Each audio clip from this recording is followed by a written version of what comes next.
Now, as world leaders gather here in Egypt for COP27, let's be real about how much carbon we can continue to burn. Now, the crucial figure that everyone is trying to reach is 1.5 degrees of warming above pre-industrial levels. Beyond that number, beyond 1.5 degrees of warming, we're looking at planetary catastrophe. We don't have much carbon left. Here's how much we've got. Now, when the IPCC wrote the report about staying within this temperature boundary, it said that the world had a total carbon budget of 2,890 billion tonnes of carbon. That sounds like a lot, doesn't it? That sounds like loads of carbon. We're absolutely fine, right?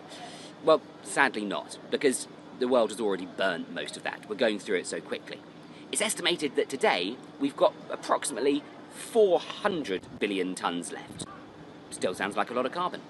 But the world today is currently burning 40 billion tonnes of carbon every single year. So what does that mean for world leaders as they gather here in Egypt?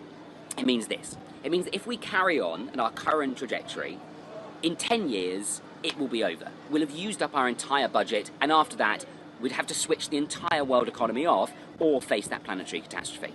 But it's worse than even that, because right now carbon emissions are still actually rising. So we're going to have to do something like this to get down there in 10 years, which is basically totally implausible. Yes, carbon emissions are still rising across the world.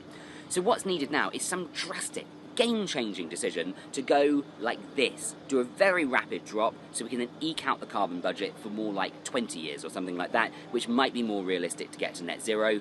Or, if we don't manage that, we're going to have to do massive net emissions in the future to suck it out of the sky. This is why many people think 1.5 degrees is dead, and this COP is going to be more terrifying than ever.